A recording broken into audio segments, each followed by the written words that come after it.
You wanna clear up? Say hello to my little friend! The game opens with chaos. Enemies fill the building, fire spreads, and danger comes from every side. You're Tony, moving through shadows, holding on to life while the walls of your world crash down. Each corner feels heavy, every sound feels like a warning to you. When you escape, there's nothing left. No empire, no trust, no respect, just one man, alone in a city that once seemed broken. Miami shines with colors, but behind the glow is betrayal, traps, and fear. The city becomes a puzzle, a maze of power. Every street can be your chance or your end. This is not a hero's tale. This is the story of survival, of climbing back from nothing, of fighting against every shadow that wants you gone. The world whispers, the world is yours. But to take it, you must bleed, sweat, and burn. This is the beginning of a dark journey. Welcome to ScarFace. Control. Let's talk about how the game actually feels to play. A lot of people say it looks like GTA, and yeah, I mean, the open world style is similar, but this game has its own flavor, to be honest. The best part, you're always Tony. His voice, his attitude, his famous lines, it feels like you're living his comeback story, and who doesn't like comeback stories? Comeback is a big part. You get different gear, pistols, rifles, heavy equipment. The shooting feels direct and fun. When you fight with style and confidence, the meta feels activated and Tony goes into rage mode. He shouts, the screen shakes, and enemies drop fast. It's wild and gives you that movie moment every time. But ScarFace is not just action, it's also about business. You make deals, move product, and slowly grow your empire. You can even intimidate people during deals to get better results. It adds risk because sometimes things go wrong. Police or rivals show up and you need to escape. Another big part is empire management. You buy clubs, stores, and houses across Miami. Each property adds income and control. The map starts empty, but step by step, it fills with your color, and it feels so rewarding. And of course, driving is here too, cars, boats, even fast yachts. Plus, the radio soundtrack is amazing. Latin music, hip-hop, and vibes from the 80s. While it has open world freedom, ScarFace mixes action, empire building, and Tony's personality. It feels less like GTA clone and more like its own world.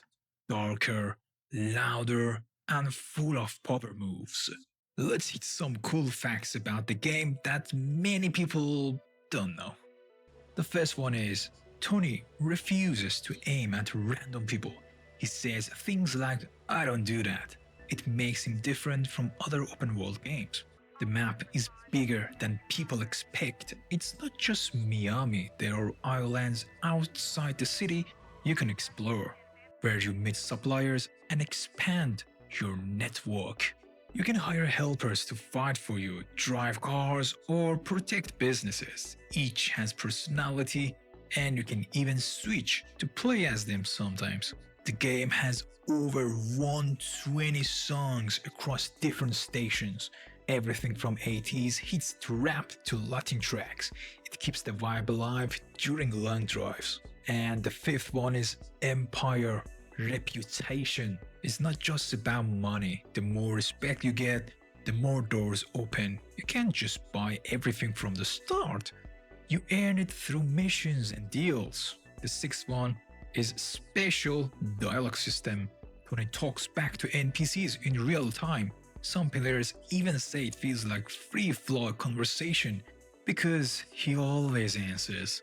The last fact, and probably the saddest fact, is that there was a plan for ScarFace 2 set in Las Vegas. Sadly, it never happened. These little details show the game was more than just a copy, it had soul, and that is why fans still remember it today.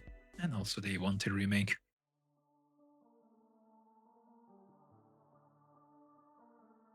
When I first played ScarFace, I thought another open world copy probably. But after 10 minutes, I knew it was a special game. The first time I lost the deal and had to run from the cops. Every step felt risky, and when I finally managed a big deal, I failed like a champion. The rage mod was another highlight. When Tony shouted and took down everyone, I couldn't stop smiling. It was like being inside a movie. But the best part for me was building the empire, slowly buying businesses, seeing my logo spread across Miami. It felt like real progress. This game gave me more than just missions. It gave me the feeling of starting from zero and fighting back. The story begins with Tony under attack in his building. Armed enemies storm the place. He fights his way through chaos, barely escaping alive, but he loses everything. His house, his money, his people.